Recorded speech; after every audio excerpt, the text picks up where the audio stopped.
నమస్తే, నేను అంకిత. గడిచిన ప్రభుత్వంలో అనేక ఆరోపణలు ఉన్నాయి. అలాగే జగన్మోహన్ రెడ్డి హయాంలో చూసుకుంటే ఆ పార్టీకి సంబంధించిన చాలామంది అధినేతలు అయితే చాలా అక్రమాలకు పాల్పడ్డారన్న విషయం కూడా తెలుస్తుంది.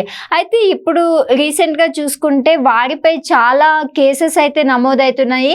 చాలామంది చూస్తే ఒకరు చొప్పున జైలుకి వెళ్లాల్సి వస్తుంది అని కూడా చాలా వినిపిస్తున్నాయి. ఇప్పుడు ఇలాగే చూసుకున్నట్లయితే ఒకే కులంలో ఉన్న అనేక మంది నేతలపై ఆరోపణలు వస్తూ ఉన్నాయి. సో ఈ విషయంపై డిస్కస్ చేయడానికి నాతో పాటు జనసేన అధికార ప్రతినిధి శ్రీనివాస్ సార్ ఉన్నారు. ఆయనతో మాట్లాడదాం.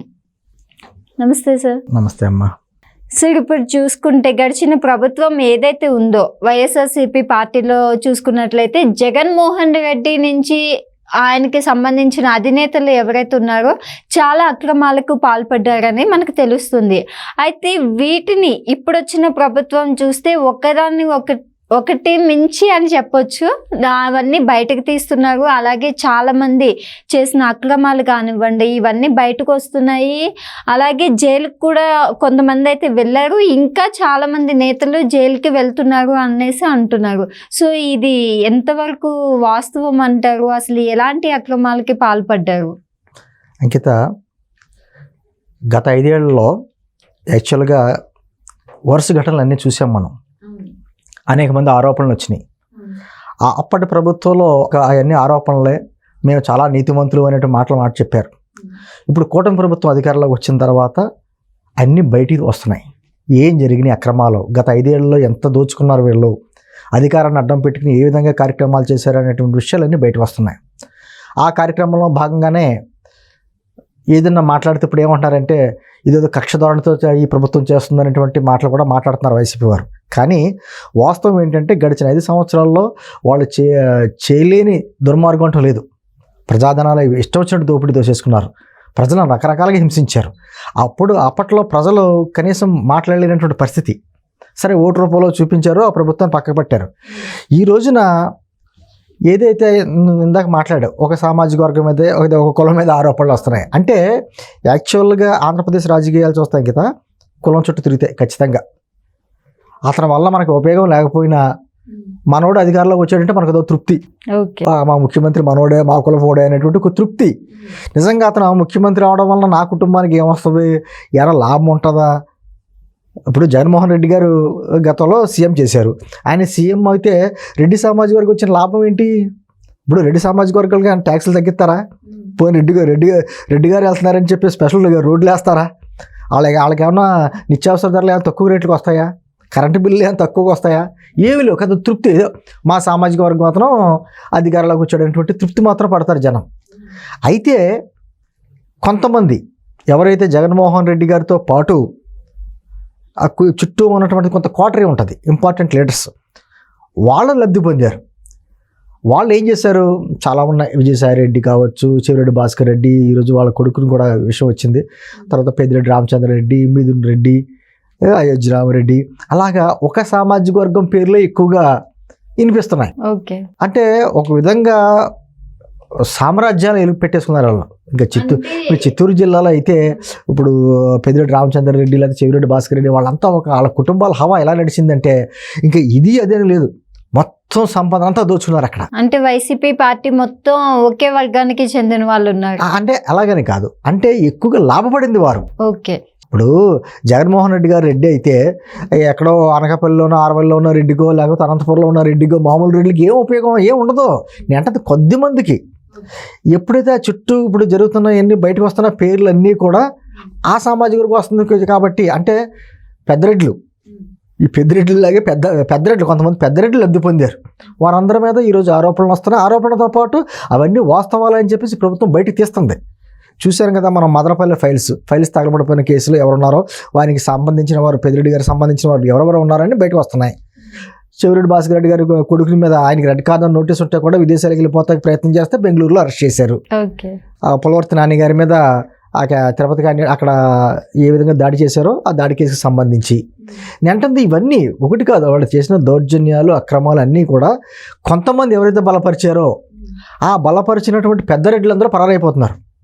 నేను అంటుంది ఆ పెద్ద రెడ్డిలు అందరూ కూడా జగన్మోహన్ రెడ్డి ఎలాగా అసెంబ్లీ రాకుండా పరారైపోయాడు, ఈ అక్రమాలు చేసిన వాళ్ళు ఇంకా మాకు శిక్ష తప్పదు అనే ఉద్దేశంతో ఎవరున్నారో వాళ్ళందరూ కూడా ఏదో రకంగా పారిపోదాలని ప్రయత్నం చేస్తున్నారు. కాకపోతే చట్టం చూస్తా ఊరుకోదు కదా అంకిత, ఏదో రకంగా ఎక్కడో లాక్కొస్తుంది, కాస్త లేట్ అవ్వచ్చు. అంటే వాళ్ళ ఉద్దేశంలో గతంలో ఏమనుకున్నారంటే గత వచ్చే 30 సంవత్సరాలు మేము అధికారంలో ఉంటాం, మనల్ని ఎవడూ ఏం చేయలేడు, మనకి ఎలాగా జగన్మోహన్ రెడ్డి అండలు ఎలాగే ఉన్నాయి, అతను కావస్తే అతను దోచుకుంటున్నాడు, మిగతాది మనకి ఇచ్చేస్తున్నాడు, రాష్ట్రం ఏమైతే ఏమైంది, ప్రజలు ఏమైపోతే ఏమైపోయారు, మనకి ఏం అవసరం అనేటువంటి ఒక విధమైనటువంటి అహంకారంతో ఆ గడిచిన 5 సంవత్సరాలు వాళ్ళు అలాగే చేసుకుంటూ వచ్చారు. ఈ రోజున ఒక్కొక్క కార్యక్రమం వాళ్ళు చేసింది ఏ విధంగా ఉన్నారు. మొన్న పెద్దిరెడ్డి రామచంద్రారెడ్డి గారికి సంబంధించిన భూములు ఎవరైతే దోచుకున్నారో వాళ్ళు ఒక తీర్థం కింద వచ్చారు జనం. ఎంతమంది బాధితులు ఉన్నారా పెద్దిరెడ్డి గారి ఫ్యామిలీ బాధితులు అనేటువంటి వాళ్ళు ఆశ్చర్యపోయారు. ఫోటోలో చూస్తుంటే ఆ ఆఫీసర్లో ఆశ్చర్యపోయారు. అంటే ఒకళ్ళు ఇద్దరు అయితే అనుకోవచ్చు, కానీ 100 ఎకరాలు 1000 ఎకరాలు ఆ బాధితులు. ఇప్పుడు పులవర్తి నారాయణ గారి మీద దాడి కేసు వచ్చేటప్పటికి చెవిరెడ్డి భాస్కర్ రెడ్డి గారు వాళ్ళ అబ్బాయిని అరెస్ట్ చేస్తే ఆయన ఏమంటాడు, మా అబ్బాయి అసలు సౌమ్యుడు, మా ఎంత కక్ష దూరంతో చేస్తున్నారు ఈ ప్రభుత్వం, అక్రమ కేసులు వస్తున్నాయి, మేమంతా న్యాయ పోరాటం చేస్తామంటారు. అక్కడ ఉన్నటువంటి ఆ రోజు జరిగిన దాంట్లో కారణం వీడియోలు వచ్చినాయి, దాడి జరిగిన సంఘటనలు వెనకాల ఎవరున్నారు, ప్రజలు ఉన్నారు, అందరూ చూశారు కదా, వాళ్ళ మనుషులు ఎవరెవరు ఉన్నారు అందరూ చూశారు కదా. అయినా కూడా ఏదో రకంగా తప్పించుకుందాం, కోర్టుకు వెళ్ళిందనుకో కేసు వాయిదాల మీద వాయిదా వెళ్ళొచ్చు, ఇలాగ మా జగన్మోహన్ రెడ్డి ఎలాగ వాయిదాల మీద వాయిదా ఇచ్చుకుంటా కోర్టుకి వెళ్ళకుండా తప్పించుకుంటున్నాడో మనం కూడా అలా తప్పించుకోవచ్చు అనే భావన. అంటే వాళ్ళ మనస్తత్వం అర్థమవుతుంది. పోనీ తప్పు చేసినోడు నేను నిజంగా తప్పు చేయలేదు, నేను ధైర్యంగా ఎదుర్కొంటాను, న్యాయ పోరాటం చేస్తాను అని మాట్లాడొచ్చు కదా. పారిపోవడం ఎందుకు? ఏంటంది నిజంగా తప్పు చేయనోడు ఎదుర్కొంటాడు, నేను సచ్చీలుడిగా బయటపడతానని చెప్పి ఎదుర్కొంటాడు. ఇలాగా తప్పించుకునే ప్రయత్నాలు చేయడు. ఈ రోజున రాష్ట్రంలో ఇటువంటి పెద్ద రెడ్డిలు అందరూ పరారైపోతున్నారు. వారు ఎందుకంటే ఇంకా కాకినాడ దూరంపూడి ఒక లెక్కలు త్వరలో అది కూడా తెలుస్తాం.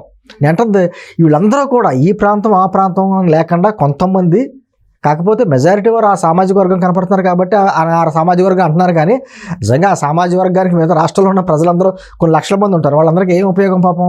కాకపోతే మనోడు అనేటువంటి భావంతో గతంలో సపోర్ట్ చేశారు, వాళ్ళ భ్రమలు తొలగిపోయినాయి. ఈసారి వాళ్ళు కూడా దూరం అయ్యారు. ఇప్పుడు 2024 ఎలక్షన్స్ వాళ్ళు కూడా దూరం అయ్యారు, కూటమి ప్రభుత్వానికి ఓటేశారు, ఏదో కొద్దిమంది తప్ప. ఏంటంటే ఏదేమైనా జగన్మోహన్ రెడ్డి గారి అండ చూసుకుని రెచ్చిపోయినటువంటి ఎవరైతే ఉన్నారో వాళ్ళు ఏ సామాజిక వర్గం కావనొచ్చు, ఎవరైతే ఉన్నారో మళ్ళీ మేము అధికారంలోకి వస్తానే భ్రమల్లో ఉన్నారో వాళ్ళందరూ లెక్క తెలుస్తుంది కూటమి ప్రభుత్వం. లెక్క తేల్చాలి. ఎందుకంటే ప్రజల సంపదన తిరిగి ప్రజలకే ఇవ్వాలి. అది ఇవ్వకపోతే ప్రభుత్వం ఎందుకు? దీంట్లో ఏదో కక్ష ధోరణి అదని ఇదని ఏదైనా రకరకాల మాటలు మాట్లాడతారు. కానీ ప్రజలు కూడా కోరుకుంటున్నారు, మా దగ్గర నుంచి దోచుకున్నారు, వాళ్ళ దగ్గర నుంచి వసూలు చేసి మాకు ఇవ్వండి అనేటువంటి కోరుకుంటున్నారంటే ప్రజల అభిష్టం మేరకు ప్రభుత్వం పనిచేయాలి. కాబట్టి ఖచ్చితంగా ఆ విధమైన కార్యక్రమాలు మాత్రమే ఉంటాయి. Okay, thank you so much sir. వస్తారు సార్, ఇప్పుడు చూసుకుంటే గడిచిన ప్రభుత్వం ఏదైతే ఉందో వైఎస్ఆర్సీపీ పార్టీలో చూసుకున్నట్లయితే జగన్మోహన్ రెడ్డి నుంచి ఆయనకి సంబంధించిన అధినేతలు ఎవరైతే ఉన్నారో చాలా అక్రమాలకు పాల్పడ్డారని మనకు తెలుస్తుంది. అయితే వీటిని ఇప్పుడు వచ్చిన ప్రభుత్వం చూస్తే ఒకటి మించి అని చెప్పొచ్చు, అవన్నీ బయటకు తీస్తున్నారు. అలాగే చాలామంది చేసిన అక్రమాలు కానివ్వండి ఇవన్నీ బయటకు వస్తున్నాయి. అలాగే జైలుకు కూడా కొంతమంది అయితే వెళ్ళారు, ఇంకా చాలామంది నేతలు జైలుకి వెళ్తున్నారు అనేసి అంటున్నారు. సో ఇది ఎంతవరకు వాస్తవం అంటారు? అసలు ఎలాంటి అక్రమాలకి పాల్పడ్డారు? అంకిత, గత 5 ఏళ్లలో యాక్చువల్గా వరుస ఘటనలు అన్నీ చూసాం మనం. అనేక మంది ఆరోపణలు వచ్చినాయి. అప్పటి ప్రభుత్వంలో అవన్నీ ఆరోపణలే, మేము చాలా నీతిమంతులు అనేటువంటి మాట చెప్పారు. ఇప్పుడు కూటమి ప్రభుత్వం అధికారంలోకి వచ్చిన తర్వాత అన్నీ బయటికి వస్తున్నాయి. ఏం జరిగినాయి అక్రమాలు, గత 5 ఏళ్లలో ఎంత దోచుకున్నారు వీళ్ళు, అధికారాన్ని అడ్డం పెట్టుకుని ఏ విధంగా కార్యక్రమాలు చేశారు అనేటువంటి విషయాలన్నీ బయటకు వస్తున్నాయి. ఆ కార్యక్రమంలో భాగంగానే ఏదన్నా మాట్లాడితే ఇప్పుడు ఏమంటారంటే ఇదేదో కక్ష ధోరణితో ఈ ప్రభుత్వం చేస్తుంది అనేటువంటి మాటలు కూడా మాట్లాడుతున్నారు వైసీపీ వారు. కానీ వాస్తవం ఏంటంటే గడిచిన 5 సంవత్సరాల్లో వాళ్ళు చేయలేని దుర్మార్గం అంటూ లేదు. ప్రజాధనాలు ఇష్టం వచ్చినట్టు దోపిడీ దోసేసుకున్నారు, ప్రజలను రకరకాలుగా హింసించారు. అప్పట్లో ప్రజలు కనీసం మాట్లాడలేనటువంటి పరిస్థితి.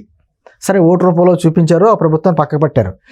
ఈ రోజున ఏదైతే ఇందాక మాట్లాడావు, ఒక సామాజిక వర్గం మీద ఒక కులం మీద ఆరోపణలు వస్తున్నాయి అంటే యాక్చువల్గా ఆంధ్రప్రదేశ్ రాజకీయాలు చూస్తాం కదా, కులం చుట్టూ తిరిగితే ఖచ్చితంగా